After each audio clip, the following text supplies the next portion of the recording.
ঘড়িতে সকাল 10:30। অফিসে নেই বরিশাল সদর উপজেলা পরিষদের কম্পিউটার অপারেটর শরীফুল আলম।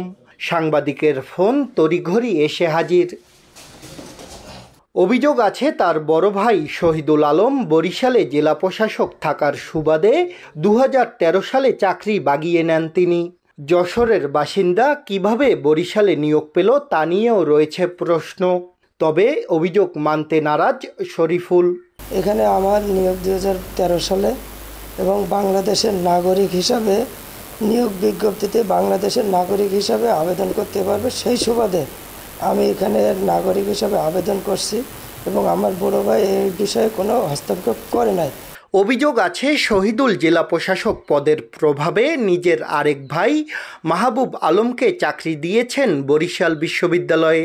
2014 সালে কম্পিউটার অপারেটর পদে নিয়োগ পেয়ে এখন অর্থ ও হিসাব পরিচালকের অফিসের প্রশাসনিক কর্মকর্তা সে।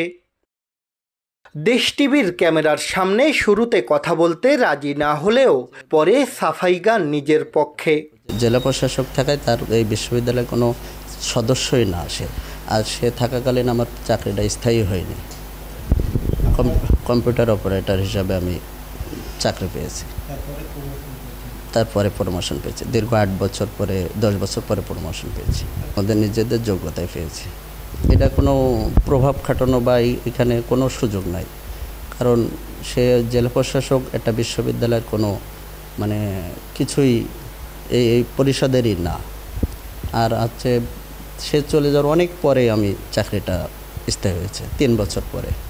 এ বিষয়ে জানতে একাধিকবার চেষ্টা করা হলেও সাড়া মেলেনি বরিশালের সাবেক জেলা প্রশাসক শহীদুল আলমের। সচেতন মহল বলছে এসব ঘটনার সুষ্ঠু তদন্ত করে শহীদুলের বিরুদ্ধে ব্যবস্থা নেয়ার। আমরা এ ধরনের যদি কোনো জেলা প্রশাসক উদ্যোগ নেয় তাহলে তার তীব্র প্রতিবাদ জানাই এবং এ ধরনের কার্যকলাপ থেকে তারা যেন থাকে আর কি, নীরব থাকে এবং না ঘটায়, সেজন্য আমরা দাবি জানাই। কোনো প্রকার উনি প্রভাব খাটিয়েছেন অথবা কোনো অবৈধভাবে অথবা নিয়ম বহির্ভূতভাবে নিয়োগ হয়েছে, আমাদের কাছে অভিযোগ আসলে অবশ্যই আমরা তদন্ত করব। আসলে এই যে বিষয়টি প্রথম আমি আপনার কাছে পেলাম, তো এই বিষয়টি আপনার কাছে পেয়েছি যেহেতু আমাকে এটা খোঁজ নিতে হবে। তবে আমি খোঁজ নিয়ে যদি এরকম বিধি বহির্ভূত কিছু পাই সেটা আমি প্রয়োজনীয় ব্যবস্থা নিতে পারব। 2012 সাল থেকে 2015 সাল পর্যন্ত বরিশালের জেলা প্রশাসক হিসেবে দায়িত্ব পালন করেন শহীদুল আলম। শাকিল মাহমুদ, দেশ টিভি, বরিশাল।